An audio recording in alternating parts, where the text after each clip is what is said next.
The California afternoon sun streamed through the kitchen window, casting a golden glow on the old glass cups lining the shelf. Elizabeth Thompson, a 65-year-old widow with silver hair neatly tied back, held a wedding invitation at the oak table. The card shimmered in the light, its thick, luxurious paper embossed with silver lettering, "Michael Thompson and Sophia Lee invite you to share in our joy."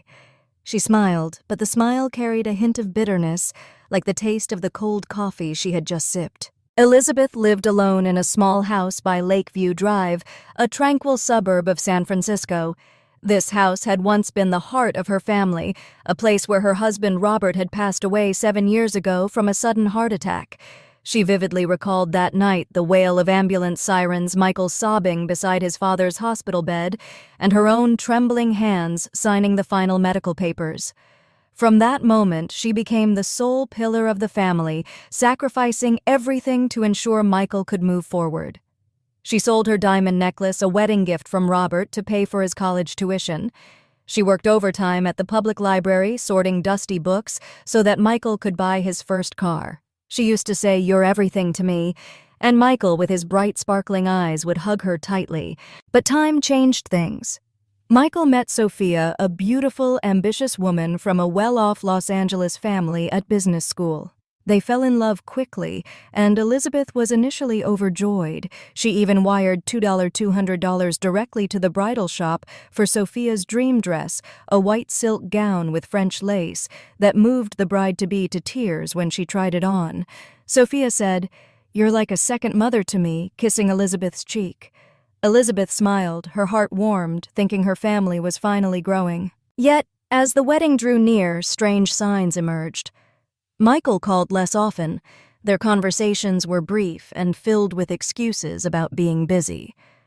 "Mom, we've got everything under control." "Don't worry," he said. Elizabeth pressed on with preparations. She spent 2 hours ironing a turquoise silk shawl she had sewn for the occasion. She checked her old high heels, though they pinched her feet, wanting to look polished. Most importantly, she drafted a toast, a 5-minute speech filled with memories, Michael's childhood obsession with Lego, how Sophia brought light into his life. She practiced in front of the mirror, her voice trembling with emotion. The wedding day arrived at a seaside villa in Malibu, a luxurious venue with lush vineyards and the Pacific Ocean sparkling in the distance.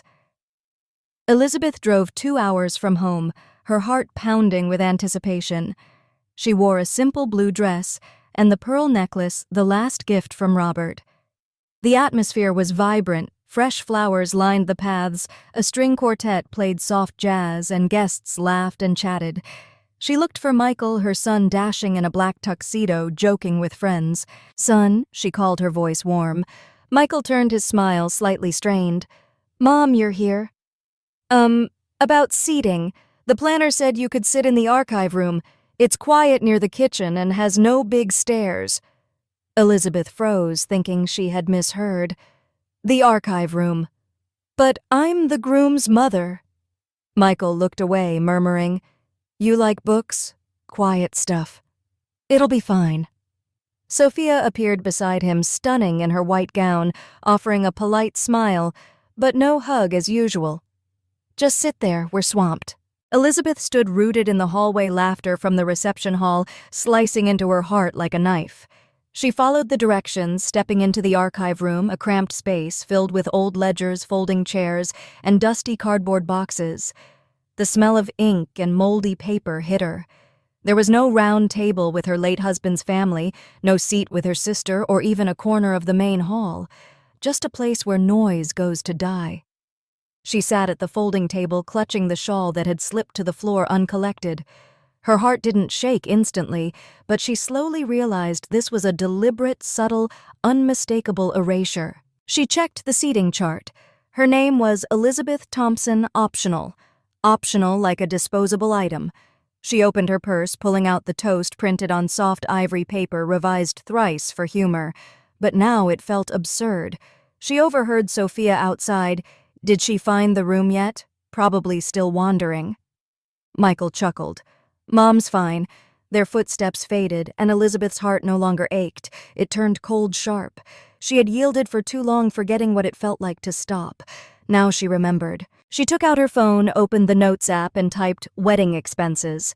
$200 for Sophia's dress, $800 for the florist deposit, $4, $500 for the venue because Michael's credit was maxed out, $300 for his suit, $200 for hair makeup brunches. She signed the checks but didn't attend. The list grew, each tap on the screen unraveling a steel thread in her heart. From the main hall, music rose, applause echoed, the ceremony had begun. She sat still, the toast lying flat like a relic. A planner's voice lingered. Everything only works if people stay in their place. She almost laughed. That was their first mistake, assuming she still belonged in hers. She left the wedding as the ceremony continued, not out of anger or sadness, but with a professional detachment like spotting a bank error. She passed the coat rack, the photo booth with feather boas and fake mustaches, and stepped into the cold April light. Her car was parked at the lot's far end next to the trash bins. Of course. Back home, the scent of orange oil lingered from the polished floors she had cleaned 2 nights ago, expecting guests might visit after the ceremony. She sat at her desk opening the Wedding 2024 folder. She kept everything a habit from her poorer days: invoices, checks, digital receipts. They thought she wouldn't notice. The florist invoice confirmed it an anonymous donor for the garden arch, and 400 imported tulips she had wired $400 or $500 after Sophia cried over the floral budget. "Don't worry, I'll make it work," she had said. Now the second mother sat by the janitor's closet. The worst wasn't the money she could forgive money. It was that they knew and didn't care if she found out. Receipts told a story of gradual erasure. Joint contributions became "we handled it ourselves." Michael's suit money became a gift from Sophia's uncle. The brunch invoice, mother of the groom, was omitted from public thanks. They were erasing the author from the dedication page. She opened an old email and found the guest list. 47 names, hers online, 43, Elizabeth Thompson, optional. She called Emily, her lawyer.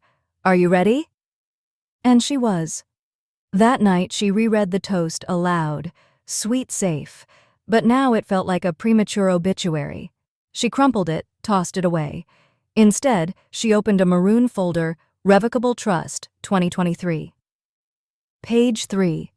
Upon my death, all real estate, including the primary residence at 223 Lakeview Drive, shall be transferred to... She paused. Tomorrow she would decide. No more optional. A message arrived at 2:17 a.m. She was awake, not grieving but alert. She organized files, scanned documents, and made lists.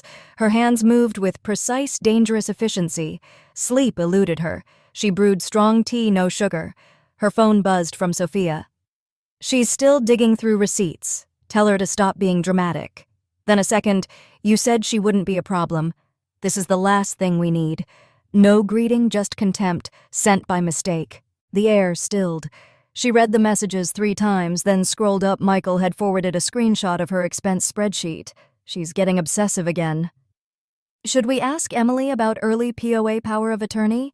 She had taught him to balance a checkbook, stood in court for his teenage DUI, paid his hospital bills, and lied to Robert for him. Now she was a burden. She laughed dryly, testing the word obsessive. Then I opened a new tab, Signs of Early Power of Attorney Abuse in California. She created a new folder, Defense, copied screenshots, messages, and bank documents. At 3:04 a.m., she replied to Sophia, message received. Noted, BCC'd to Emily, change of plans. Call when you're up. She wandered the house, barefoot, touching the furniture she paid for, the curtains. She sewed the walls she painted after Robert's death.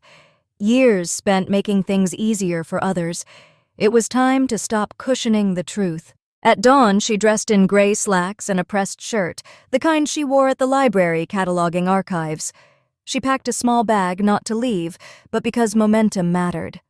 Pause too long, and people think you've agreed. Locking the door, she glanced at the framed photo in the hallway. Michael at 7, holding a toy rocket, grinning widely. She whispered, "I never stopped reaching for you, but now I'm retrieving." Have you ever stayed silent to keep the peace? Share a word in the comments, anything. If quiet stories with sharp edges resonate with you, follow and subscribe. More is coming. Elizabeth Thompson sat in the small living room of her house by Lakeview Drive, moonlight filtering through thin curtains, illuminating a family photo on the wooden shelf. The picture captured three figures, her Robert and Michael, then just 3 years old, clutching a teddy bear twice his size. Michael's smile was radiant and carefree, while Elizabeth held him steady on a park bench. Robert stood behind his hand, gently on her shoulder, his eyes full of love. Now, gazing at the photo, she felt an invisible void, like time had carved deep cracks into her memories, leaving fractures that couldn't be mended. She rose, strolling to the kitchen where the wooden table still bore marks of past family dinners. Each scratch told a story: the time Michael spilled orange juice, too excited about his first basketball game, or the evening Robert taught him to fold napkins into swans to impress his first girlfriend. Elizabeth had spent her life building those moments, each a small brick in the foundation of family love, but now they felt like shards of a broken painting, no longer whole. She opened a drawer, pulling out an old leather-bound notebook where she recorded every significant expense since Michael was a child. In faded blue ink, the handwritten lines told a story of sacrifices she had never shared. $12,000 to fix the car Michael crashed while learning to drive at 16. $8,000 to pay off his credit card debt from overspending in his first year. $25,000 to bail him out of legal trouble after a drunken driving incident, a secret she kept even from Robert. Each number marked a moment she chose to put Michael first, even if it meant giving up her dreams, a trip to Europe, a writing course, or simply a day free from financial worry. She recalled the days after Robert's death. The house suddenly felt too vast, too silent. Michael, then 25, had promised to stay by her side. "I won't leave you alone, Mom," he said, hugging her in the cold hospital room. But that promise faded quickly. Michael grew busy with his new job with Sophia, with plans that left no room for her. Elizabeth didn't blame him. She understood his life had to move forward. But she hadn't expected how he gradually pushed her out of his world, as if she were a chapter read and closed, now shelved away. She flipped to a page detailing wedding expenses. Sophia insisted that $5,000 for flowers, white roses, and orchids must come from Holland. $3,000 for Michael's bespoke suit, because he wanted to look perfect beside his bride. $200 for hair and makeup trials Elizabeth wasn't invited to. She remembered meeting Sophia at a San Francisco cafe where the young woman held her hand, eyes shining. "I can't thank you enough. You've made this wedding a dream." Elizabeth had smiled, brushing it off, saying it was what a mother does. But now, sitting here, she realized her generosity was merely part of a script Michael and Sophia had written. She was the financier, not the cherished one. The sense of betrayal didn't hit immediately. It crept in like a cold draft through a cracked door. She recalled Michael's call asking for money to secure the wedding venue, a luxurious Malibu villa. "I'll pay you back, Mom," he said, voice brimming with confidence. But the $400 or $500 never returned. She didn't ask, not wanting to burden him. She told herself it was a wedding gift that love doesn't keep score. But now, staring at the numbers in her notebook, she felt robbed, not just of money, but of trust. She closed the notebook, stood, and walked to the hallway. Another photo hung on the wall, Michael at 10, in a superhero costume, reciting a poem he wrote on a school stage. Elizabeth had sat in the front row, clapping loudest, though the poem was clumsy and off-rhythm. She remembered the pride as if the world knew her son was a star. But now that star had drifted from her orbit, leaving her with memories filled with emptiness. She entered her bedroom, opened the closet, and found the blue dress she wore to the wedding. It hung there, pristine, a reminder of that day. She touched the fabric, feeling its softness, and a simmering anger, not at Michael or Sophia, but at herself for letting herself become a shadow in their story. She had spent a lifetime as a backdrop for others, keeping peace, ensuring everything was fine. But fine for whom, not her. She sat on the bed, her gaze falling on a small wooden box on the nightstand, a gift from Robert for their 10th anniversary. Inside was a simple silver ring engraved with forever. She had worn it daily, even after his death. Now she slipped it off, placed it in the box, and closed the lid. Not because she stopped loving Robert, but because she realized she needed to love herself more. That night, Elizabeth didn't sleep. She sat by the window watching the moonlit lake. She thought of the years gone by, the times she set aside her desires to please others.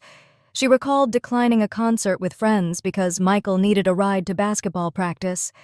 She remembered sleepless nights checking the bank account, calculating if she could cover bills, while Michael casually bought movie tickets with friends. Each sacrifice was a stone laid to build a path for her son, but now she saw that the path didn't lead to her. She took a pen, opened a new page in the notebook, and wrote, "I gave too much, but no one asked what I wanted." The words cut like a knife, exposing a truth she had long avoided. She was more than Michael's mother, more than Robert's widow. She was Elizabeth Thompson, a woman who once dreamed of writing books, standing on a stage, reading her poetry, and living a life not defined by sacrifice. As dawn broke, she rose, brewed hot tea, and looked out at the backyard. The flowers she planted last year still bloomed, defying the winter chill. They reminded her that despite being forgotten, life persists, and so would she. She was no longer optional in anyone's story. Today she would begin rewriting her own chapter, not with numbers or receipts, but with truth, with the voice she had silenced for too long. Elizabeth Thompson stood in the garage of her Lakeview drive home, the dim light from the overhead bulb casting shadows on dusty cardboard boxes. It was late, but sleep evaded her. After leaving Michael's wedding in Malibu and revisiting the notebook of her sacrifices, an unease stirred within her. It wasn't just the pain of being relegated to the archive room or the optional label on the seating chart, something deeper, sharper, like an invisible knife waiting to be revealed. She resolved to search not for revenge, but for the truth. She pulled an old box from the garage corner, its faded label reading, "Important Documents" in ballpoint pen. Inside were files from when Robert was alive, the house deed, insurance bills, and a thick stack of papers about the family trust.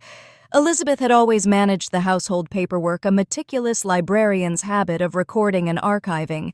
But after Robert's death, Michael gradually took over, saying, "Rest, Mom. I've got this." She trusted her son, believing he wanted to take on responsibility. Now she wasn't so sure. She opened the trust documents signed in 2017, months before Robert's death. Scanning them, she noticed something odd. Her name was absent from the primary beneficiary section. All assets, including the Lakeview Drive house, were transferred to Michael, with Sophia as the secondary beneficiary. A small note in the corner read, "Temporarily exclude Elizabeth Thompson to simplify finances." Temporarily. 7 years had passed, and no one mentioned restoring her rights. Her heart pounded, not from anger, but from a dawning truth: she had been erased from the family legacy. Digging deeper, she found a copy of a power of attorney she signed in 2016 when Robert was hospitalized. Michael had convinced her it was just for handling medical bills. But Robert's signature on the document looked off. She grabbed a magnifying glass, comparing it to his signature on the old house deed. The lines were different. Robert's was fluid, and this one was stiff, identical to Michael's on a college application. Elizabeth sank into a folding chair, her breath heavy. Her son had forged his father's signature to transfer ownership, and she had been oblivious. She opened her laptop and checked the joint bank account she and Robert once shared. A series of suspicious transactions appeared. $10,000 was transferred to Michael's account in 2016, labeled family expenses, and there were no matching receipts. Another $3,000 was withdrawn months later, vaguely noted as debt repayment. She recalled Michael's complaints about financial stress, but he never clarified who he owed. She had given money thinking she was helping him through tough times. Now she realized those funds might have covered his mistakes, or worse, solidified his control. Anger didn't flare immediately. Instead, a chill spread through her as if her blood were freezing. She opened her phone and found messages from the wedding night, Sophia's mistaken texts. "She's still digging through receipts. Tell her to stop being dramatic. Then you said she wouldn't be a problem. This is the last thing we need." She scrolled up, seeing Michael had forwarded a screenshot of her wedding expense spreadsheet with the note, "She's getting obsessive again. Should we ask Emily about early POA power of attorney?" The words stabbed her like a thorn. They didn't just want her silence, they tried to strip her autonomy. She went to the kitchen and turned on the light. The white glow revealed the tired lines on her face in the window's reflection. She grabbed a glass of water, but her hand shook, spilling it on the counter. Not fear, but awakening.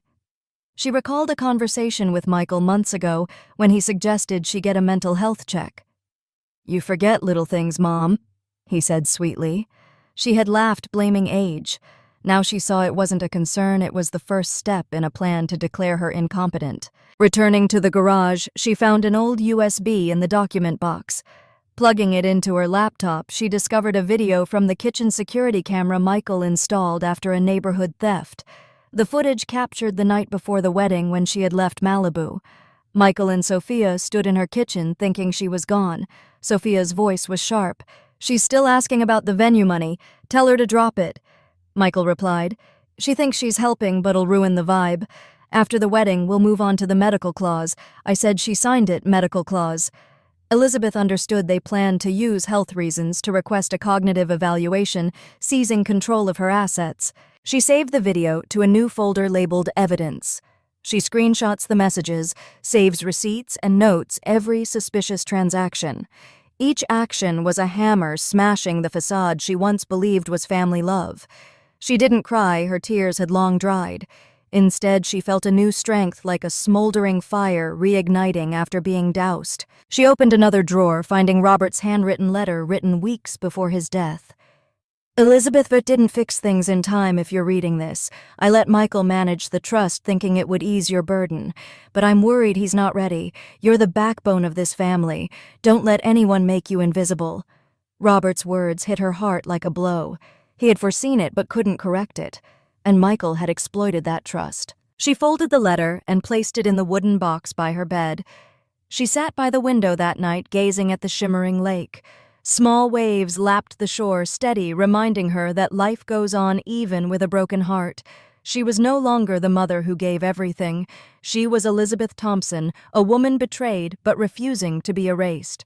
She took a pen and wrote in her notebook, "I will reclaim what's mine." Not money, but truth. Dawn broke over Lakeview Drive, pale golden light filtering through the curtains illuminating Elizabeth Thompson's face. She sat at the kitchen table, a cold teacup in hand, staring at the documents before her.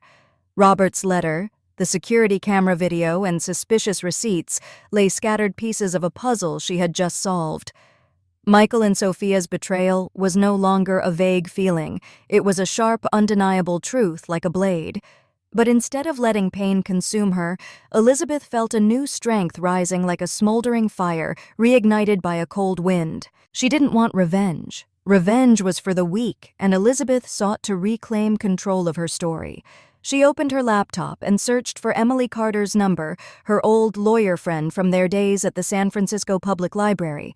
Emily was sharp, yet calm, always carrying a small notebook and silver pen ready to jot down details.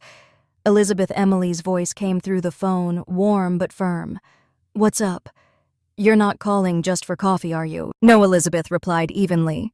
"I need to revise my will and reclaim ownership of the house." A pause on the other end, then Emily said, "Meet me this afternoon. Bring all the documents you have." Elizabeth agreed, feeling like she had crossed a threshold with no return.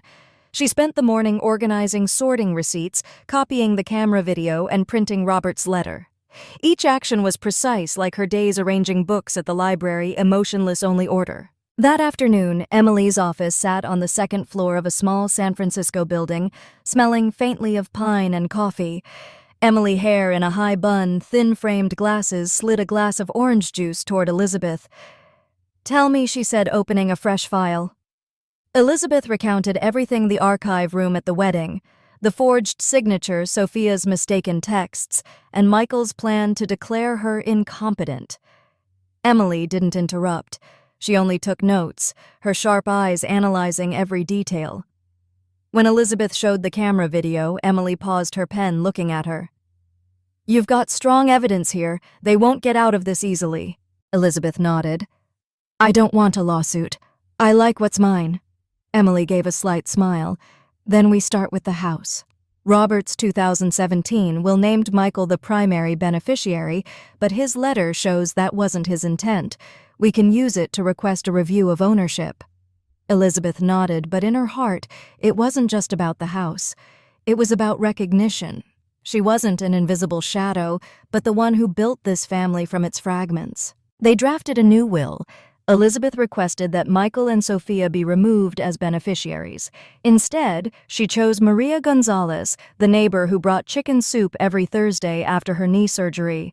Maria never asked for much. She just listened, laughed, and sometimes shared stories of her days as a community hospital nurse. "Maria deserves it more," Elizabeth said firmly. Emily nodded, noting that the primary beneficiary was Maria Gonzalez. The assets were the house at 223 Lakeview Drive and personal savings. But Elizabeth didn't stop there. She demanded that the old power of attorney held by Michael be revoked. "I want to decide everything myself," she said. Emily nodded, adding a clause, "Maria Gonzalez is the legal contact in case of disputes." Elizabeth felt a shift within, not anger but clarity. She was no longer the yielding mother constantly nodding in agreement. She was Elizabeth Thompson rewriting her story's final chapter. Back home, Elizabeth took action. She opened a new bank account, transferring all her savings money amassed from overtime and selling jewelry into it. She changed the passwords for all her online accounts, ensuring Michael had no access. Then she took her phone and opened the voice memo app. Her voice rang out calm but sharp. "I am Elizabeth Thompson, April 20th, 2025. I am fully lucid and aware. I record this to confirm I know of Michael Thompson and Sophia Lee's plans to control my assets by questioning my legal capacity. I won't let that happen." She saved the file, naming it Declaration 1. That night, she sat by the living room window, gazing at the shimmering lake. A hawk circled above, free and proud. Elizabeth thought of the years past, when she dreamed of being a writer, of standing on a stage reading her poetry. Life had pulled her into mother, wife, and sacrificer roles. Now she refused those roles. She wanted to be herself, not Michael's mother, not Robert's widow, but Elizabeth, the woman with the right to shape her life. She took a pen and wrote on a blank sheet, "I am not a burden. I am the pillar they forgot." The words were a vow, a reminder she didn't need Michael or Sophia's validation to exist. She stood, went to her bedroom, and opened the closet. Robert's silver ring remained in its wooden box, but she didn't touch it this time. Instead, she took an old silk scarf, a gift from Maria, blue like a summer sky. She draped it over her shoulders, feeling its lightness as if embracing herself. Outside, the wind rustled through the trees, carrying the scent of fresh-cut grass. Elizabeth stood on the porch, breathing deeply. She was no longer the mother in the archive room, waiting for her son's attention. She was the woman who saw the truth, chose to act, and would not let anyone rewrite her story. Tomorrow, she would meet Emily to finalize the documents. But tonight, she just wanted to stand here, feeling her own strength like a breeze that needs no permission to blow. Elizabeth Thompson stood before the bedroom mirror, the dim light from the table lamp highlighting the wrinkles mapping a life of storms. The blue dress she had chosen for Michael's wedding hung back in the closet. Instead, she wore a simple gray suit, a crisp white shirt reminiscent of her days at the San Francisco Public Library. No jewelry makeup, just a resolute gaze and a small purse containing what she needed: a copy of the new Will Roberts letter and a USB with the security camera video.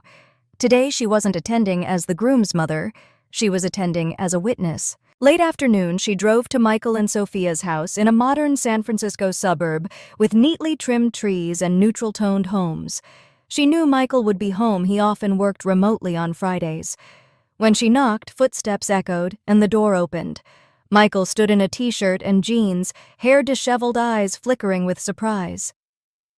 "Mom, what are you doing here?" His voice held a hint of wariness, as if sensing this wasn't a casual visit. "I need to talk," Elizabeth said, her tone even but sharp like a well-honed blade. Michael hesitated, then opened the door wider, inviting her in. The living room was bright, filled with expensive furniture she knew was partly paid for with her money. On the coffee table sat a bouquet of white lilies wilting at the edges, as if no one bothered to change the water.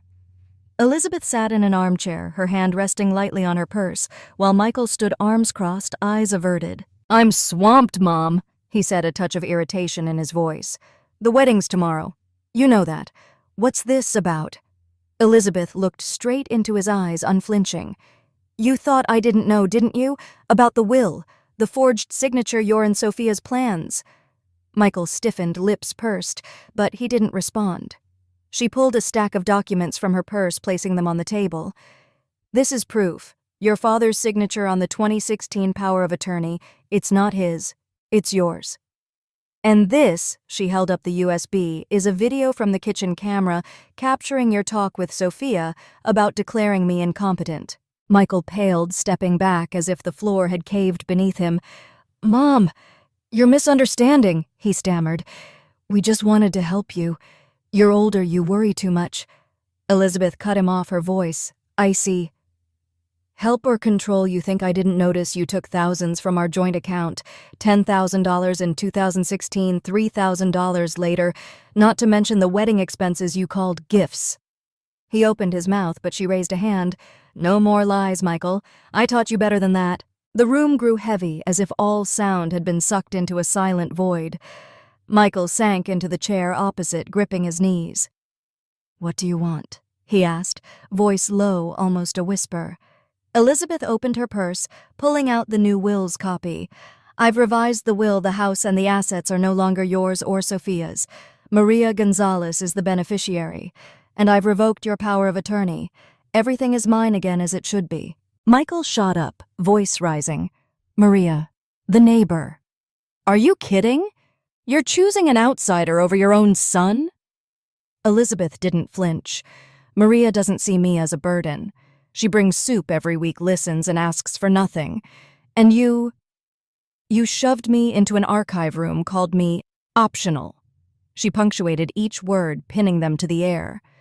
Michael grabbed the documents, flipping through them with furious speed, but seeing Emily Carter's signature, he stopped, hands trembling. "You can't do this," he said, his voice losing confidence.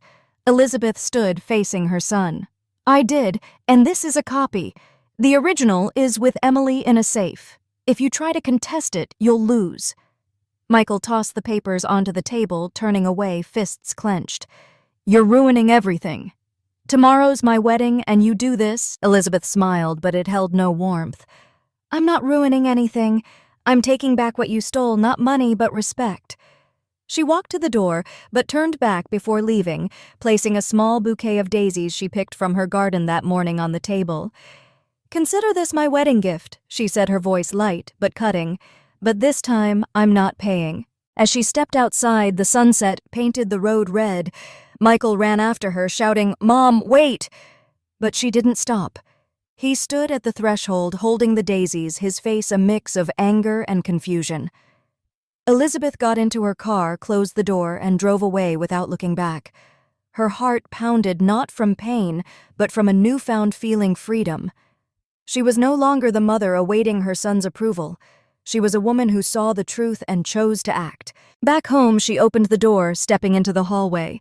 The faint scent of orange oil from the polished floors lingered, a reminder of days past. But this time, she didn't pause at the family photo on the wall. Instead, she went straight to her study, opened her laptop, and created a new folder. Freedom. Inside, she saved her recorded statement, the will's copy, and a brief note: "I don't need forgiveness. I need truth." She closed the laptop, sat in the armchair, and gazed at the moonlit lake. Outside, the world kept moving, but Elizabeth felt a different stillness in this house, not of being forgotten, but of a woman who had reclaimed her voice. Michael's wedding would go on tomorrow, but she was no longer an optional guest. She was Elizabeth Thompson, who had chosen to rewrite her story line by line with indelible ink. Malibu's sky blazed with morning sunlight, its rays shimmering on the Pacific Ocean, as if nature celebrated Michael and Sophia's wedding. Elizabeth Thompson stepped from her old car parked at the far end of the venue's lot.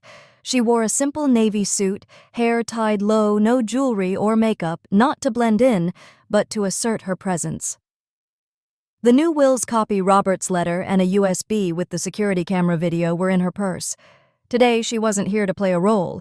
She was here to leave a mark. The Vineyard Villa stood before her, stunning, with cream walls, exposed beams, and white chairs neatly aligned on the lawn. A harpist played softly in the corner, blending with the ocean waves and lively guest chatter. Elizabeth walked through the entrance, a blue silk scarf, a gift from Maria, fluttering lightly in the breeze. The guest list attendant, a young woman with a sparkling name tag, glanced at her, flipping through a clipboard. "Mrs. Thompson, you're assigned to the family room back hallway, third door." She offered a strained smile as if doing a kindness. Elizabeth nodded, but inwardly her plan had shifted. She didn't follow the directions. Instead, she walked straight into the main hall, where guests gathered, dresses, dazzling champagne glasses gleaming. Curious glances followed her, some whispering, "Is that the groom's mother? Haven't seen her before." Elizabeth ignored them. She found a chair in the third row in the center of the hall, sitting down, back straight, hands resting lightly on her purse. Moving up front in his black tuxedo, Michael, adjusting his tie, caught sight of her.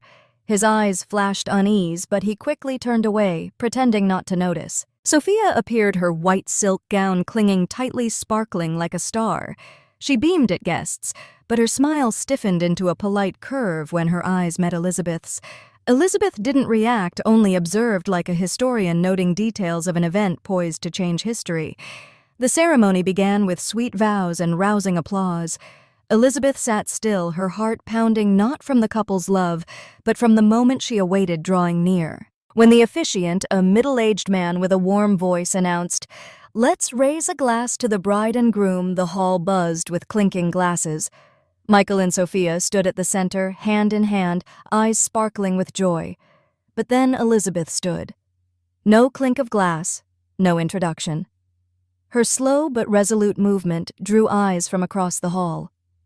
Whispers arose. "What's she doing?" Another softly. "That's the groom's mother, right?" Elizabeth opened her purse, pulling out a plain white envelope. She needed no microphone. Her voice, though soft, rang clear in the suddenly silent space. "I wasn't supposed to speak today," she began, her eyes sweeping from Michael to Sophia to the crowd. "I was asked to stay quiet, sit still, and be an insignificant part of this day. But I'm not here for empty blessings. I'm here to clarify the truth." The hall seemed to hold its breath. Michael gripped Sophia's hand, his face paling. Sophia pursed her lips, trying to stay composed, but her eyes betrayed panic. Elizabeth opened the envelope, revealing a sheet, the new will signed and notarized by Emily Carter. "This is a summary of a property transfer, and will amendment effective this week." She read, her voice steady but sharp as a blade. "The 223 Lakeview Drive house and all my assets will go to Maria Gonzalez. Michael Thompson and Sophia Lee are no longer beneficiaries. All prior powers of attorney are revoked." Murmurs spread through the hall. An older woman in the back covered her mouth, eyes wide. A man whispered to his wife, "What did she do?" Michael stepped forward, voice trembling. "Mom, stop. This isn't the place." But Elizabeth raised a hand, silencing him. "This is the place, Michael. Because you chose this place to erase me from our family's story." She continued, her voice low but powerful. "I have evidence, receipts, messages, and a video showing you and Sophia plan to control my assets, even questioning my mental health to do so. I'm not saying this out of anger. I'm saying it because the truth cannot be buried." Sophia clung to Michael's arm, her face pale as if her gown were swallowing her. An elderly guest in the corner stood clapping slowly. "Justice done," he said, his voice echoing in the silence, heightening the tension. Elizabeth folded the paper, placed it back in the envelope, and set it gently on a nearby table. "This isn't a toast," she said, locking eyes with Michael. "This is a correction. It is one you should have made, but chose not to." She raised her glass. Not champagne, just water, and said, "To truth. May it arrive when it's needed." Then she sat back straight, gaze unwavering on the couple. The hall erupted in whispers, but Elizabeth didn't care. She had said what needed saying. Michael stood frozen, as if iced over, while Sophia turned away, murmuring to a bridesmaid. Some guests looked at her with awe and respect, but she didn't need that. She only needed to know she had reclaimed her voice and rewritten her chapter. As the music resumed, Elizabeth stood, walked out of the hall, past curious eyes and hushed words. She didn't look back. In the parking lot, the sea breeze carried the scent of salt and freedom. She opened her car door and slid into the driver's seat, fort relief for the first time in years, like shedding a too-tight coat. The wedding would go on, but Elizabeth had left not as a forgotten mother, but as a woman who had asserted her existence. Morning light streamed through the living room window of Elizabeth Thompson's home, illuminating dust motes floating in the air. She sat in an armchair, holding a cup of chamomile tea, gazing at Lakeview Drive, where the water calmly reflected the gray sky. Last night, after leaving the Malibu wedding with her unexpected toast, Elizabeth hadn't slept, not from adrenaline or anger, but from a newfound stillness, the calm of a woman who had broken invisible chains. But she knew her actions wouldn't pass quietly. Consequences were coming like waves about to surge. By noon, a thick envelope slid under her front door. No return address, just her name in tight, angular script. Elizabeth picked it up, opened it, and found a printed note. "You humiliated us. I hope it was worth it." No signature, but she knew it was from Michael or Sophia or both. She folded it without trembling and placed it in a new folder on her desk labeled Reactions. This wasn't an apology or explanation. It was evidence of their panic, and Elizabeth had learned to value such proof. Her phone buzzed at 2 p.m. Emily Carter, calm but sharp, called from her law office. "Elizabeth, I just got a call from a Los Angeles lawyer representing Michael and Sophia asking about your new will. I told them straight everything's legal, notarized, uncontestable. They've got no chance." Elizabeth smiled, not for victory, but for the certainty Emily provided. "Anything else?" she asked. Emily hesitated. "An anonymous call about your mental state. I told them to send a formal request if they dared." They hung up. A chill ran down Elizabeth's spine, but not fear. It was confirmation that Michael and Sophia were still trying to control her even after she exposed the truth. She stood, went to the safe in her study, and pulled out the new will's copy and her recorded statement. "I am Elizabeth Thompson, fully lucid."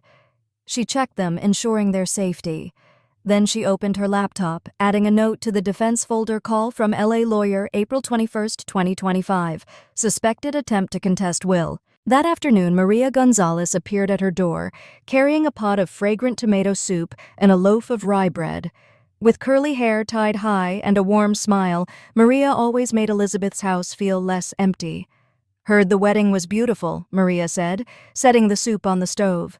"Facebook's full of doves and chandeliers."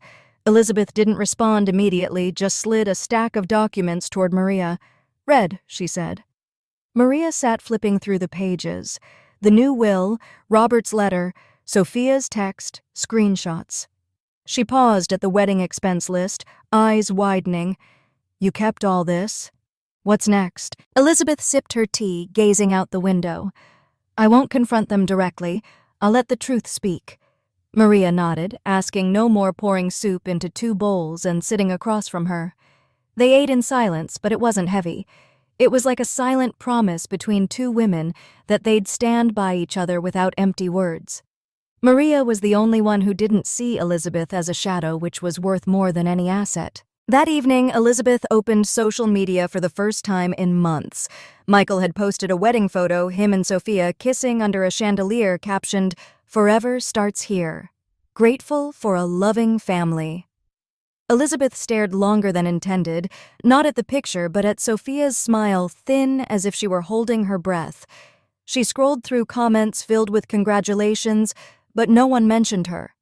No thanks for the $4,500 flowers, $2,200 dress, or any of her contributions. They had erased her from the public story as they had from the will. She closed the laptop, stood, and walked to the porch. The night breeze carried the lake's salty scent cool on her skin. She thought of the wedding hall, the murmurs, Michael's panicked eyes, the elderly guest's unexpected clap. "Justice done," he had said. The words echoed in her mind not as comfort, but as confirmation that she had done right. She hadn't ruined their wedding. She had refused to be a supporting character in their play. She returned inside, pulling a new notebook from the drawer. Its dark green cover and crisp white pages invited her to rewrite her story. She wrote, "Today I am no longer Michael's mother. I am Elizabeth Thompson, who stood and spoke." She paused, staring at the words, feeling a new strength. This wasn't a ledger or evidence list. It was the start of something bigger. Perhaps a book, maybe just a diary, but undeniably hers. Late that night, her phone buzzed. A message from Michael. "Mom, we need to talk. I don't want things like this." Elizabeth looked at the screen, her finger hovering over the reply key, but she typed nothing. She set the phone down, turned off the light, and lay in the armchair, eyes on the ceiling. The fan turned slowly, steadily, like the heartbeat of a woman who had found peace. She didn't need to respond yet. Michael and Sophia could wait as she had waited too long. She closed her eyes but didn't sleep. Instead, she imagined standing before a bookshelf, her erased truths book neatly placed. Not for revenge or boasting, but to remind the world she was once forgotten, but chose not to vanish. Outside, the lake shimmered, and Elizabeth knew whatever the consequences she had, begun a new chapter, one needing no one's approval. Late afternoon sunlight slipped through the garage door of Elizabeth Thompson's home, illuminating dusty cardboard boxes and old gardening tools. She stood in the cramped space, holding a broom to sweep away cobwebs, but her mind wandered far away. After the chaos of the new will and Michael's reactions, Elizabeth decided to clean, not to forget, but to confront what had been buried. She recalled Robert's words, "The garage holds men's secrets." She wanted to uncover those secrets, like an archaeologist excavating her past. She moved old fertilizer bags, and there, behind a folding ladder, she saw a dented metal box. Its combination lock rusted Robert's scrawled handwriting on the lid. Elizabeth, "Open only if necessary." Her heart raced, as if a door to time had cracked open. She remembered this box from Robert's final years in the hospital, but never opened it. She carried it inside, placing it on the kitchen table under the warm lamp. The lock's code was 319, their wedding anniversary. The latch clicked and the lid slowly lifted, revealing contents like treasures from a lost world. First was a handwritten letter, yellowed paper, Robert's shaky script. Elizabeth held it trembling and read, "Dearest Elizabeth, if you're reading this, I didn't get to explain. I let Michael manage the will, thinking it would ease your burden after I'm gone. But I'm worried. He spends too much and wants control too soon. I temporarily removed you from the beneficiary list to avoid complications, but I promise to fix it. You are the heart of this family, not me or Michael. Don't let him hurt you. I love you forever. Robert." The letter ended there, unfinished like his life. Elizabeth sank into a chair, tears streaming down her cheeks, the first she'd shed since the wedding. Not from pain, but from a liberated truth. Robert had seen Michael's darkness and tried to protect her. She wiped her tears, reaching for a small USB, its faded label reading, "Personal Recording, 2017. Plugging it into her laptop, Robert's voice emerged, frail but precise. "Elizabeth, it's March 15th. I'm drafting a new will, but Michael keeps pushing to manage it. I agreed, thinking he needed responsibility, but I've seen him take money from our joint account without asking $5,000 for a new car, $2,000 for a trip with friends. He's not ready, love. If I go first, make sure you control everything. You're the only one I trust." He paused. Coughing, then continued, "Michael loves you, but he's afraid of failure. Don't let his fear consume our family." The file ended, leaving her in heavy silence. Elizabeth covered her face, sobs escaping unrestrained. She cried for Robert. The man who held her through sleepless nights laughed loudly when Michael learned to bike. She cried for the years she unquestioningly trusted, thinking Michael was just an innocent boy. But through the tears, she felt a new strength Robert had foreseen and left clues for her to save herself. She wasn't alone. He was still here in whispers from the past. She took the final item from the box, a family photo at Big Sur Beach, Michael at 13. Robert's arm was around her shoulder, Michael grinning with melting ice cream in hand. She remembered that day, salty sea breeze, crashing waves, a rare moment of joy, free from worries. She had driven 4 hours home with sunburn and a flat tire while they slept in the back. A sacrifice she never spoke of, now a symbol she was always the keeper of the flame unseen. She shut off the laptop, dried her face, and stood. The tears didn't weaken her. They cleansed the dust from her soul. She called Emily Carter. "Emily, I have new evidence. Robert's letter and recording. They prove his true intent." Emily's voice was excited. "Send them now. This makes your will untouchable." Elizabeth scanned the documents, emailed them, and added to her evidence folder Robert's letter, predicted betrayal, USB recording, concerns about Michael. That night she sat by the bedroom window, the metal box open on her lap. She stroked the photo, whispering, "Thank you, Robert. You kept your promise." The breeze from Lakeview carried the scent of wildflowers like solace from her lost husband. Elizabeth no longer felt isolated. The past wasn't a burden. It was a weapon-proof she wasn't wrong to protect herself. Michael might regret, Sophia might rage, but now she had the support of the man who loved her most. She closed the box, locked it with 319, and placed it in the safe beside the new will, not to hide but to protect, as Robert had. She lay down sleeping soundly for the first time in days. In her dreams, she and Robert were at Big Sir Michael running, and this time she didn't drive home alone. They were together hand in hand, heading toward the future she was building. The next morning, Elizabeth woke with renewed resolve. She brewed coffee, opened her notebook, and wrote, "The past doesn't define me. It empowers me." She called Maria and invited her over for breakfast. When Maria arrived, Elizabeth shared everything, the metal box, Robert's echoing voice. Maria hugged her, whispering, "You're stronger than you know." And Elizabeth knew it was true. The past's secrets didn't destroy her. They reborn her, transforming her from victim to victor in her family's tragic tale. Thursday morning's pale sunlight filtered through the trees by Lakeview Drive, casting dappled patterns on Elizabeth Thompson's porch. She sat in a rocking chair, holding a black coffee, its steam mingling with the scent of fresh-cut grass. A week had passed since Michael's wedding, since her shocking toast in the Malibu hall. Since then, there have been no messages or calls from her son, but Elizabeth didn't wait. She had learned not to let others' silence define her. Yet when a car engine rumbled up the driveway, she knew Michael had come. The car door slammed, heavy footsteps crunching on gravel. In a rumpled gray jacket, Michael appeared holding a cheap supermarket lily bouquet, stems bound with tape. His face was tired, his eyes red, and he felt like he hadn't slept all week. Elizabeth didn't rise, quietly watching as he stepped onto the porch, standing a few feet away, avoiding her gaze. "Mom," he said, voice hoarse, "I need to talk." She sipped her coffee, setting the cup on the small wooden table. "Sit," she said, calm but not inviting. Michael hesitated, then pulled an iron chair from the porch's corner, sitting awkwardly, the bouquet on his lap. Silence stretched, broken only by sparrows chirping in nearby bushes. Finally, he spoke. "You embarrassed me and Sophia in front of everyone. Didn't you think about how I felt it was my wedding?" Elizabeth looked at him, her gaze sharp but not angry. "You talk about embarrassment," she replied evenly, "but did you think about how I felt pushed into an archive room? When you forged Dad's signature to take the house? When you and Sophia planned to declare me incompetent?" Michael bowed, clutching the bouquet petals falling to the floor. "You're misunderstanding," he whispered. "I just wanted to protect you." "Protect?" Elizabeth cut, in her voice rising slightly but controlled. "You protected me by taking my money, erasing me from the will, calling me obsessive. Michael, you didn't protect me. You protected your own interests." He looked up, eyes glistening. "I was wrong, okay?" he said, voice trembling. "It didn't go this far.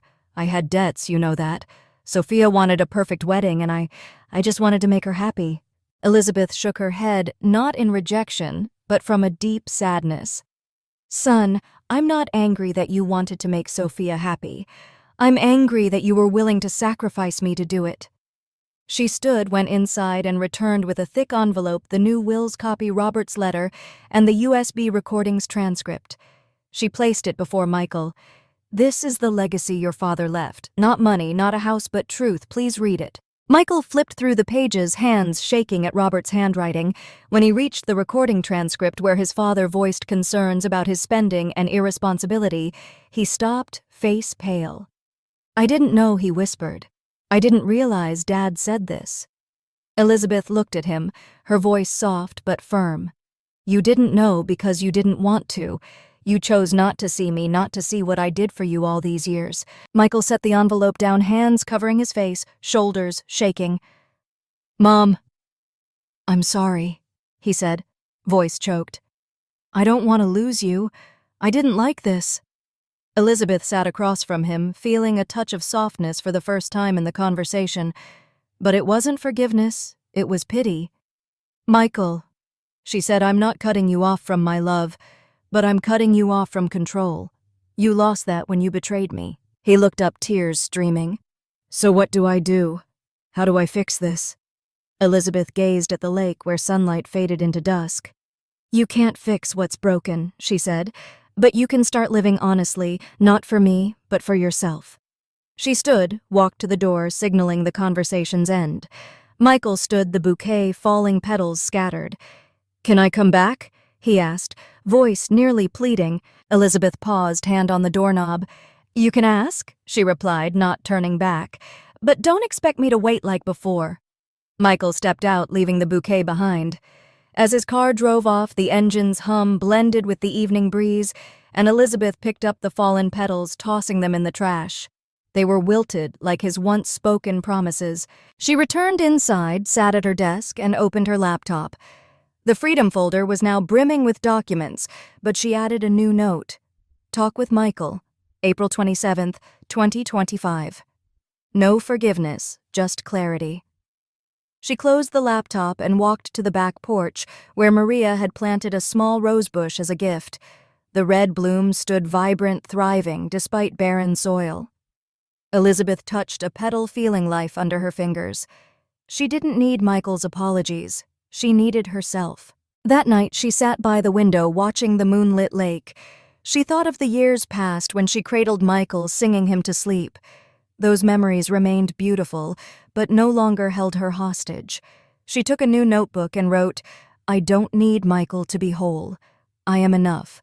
The words were a declaration, not for anyone else, but to remind herself. She stood past the hallway, glancing past Michael's childhood photo. This time, she didn't stop to look.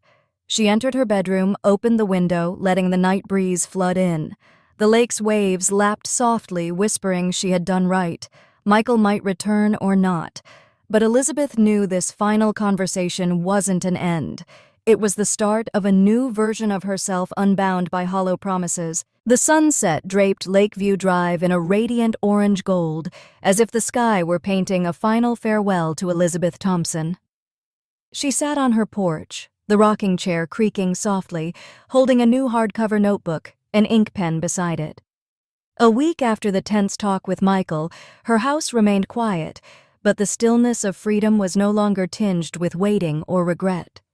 Elizabeth had walked through painful days, through secrets unveiled from the past, and now she was writing her story's final chapter, not to close it, but to open a new journey. She opened the notebook, and the first line from days ago was bold as a vow.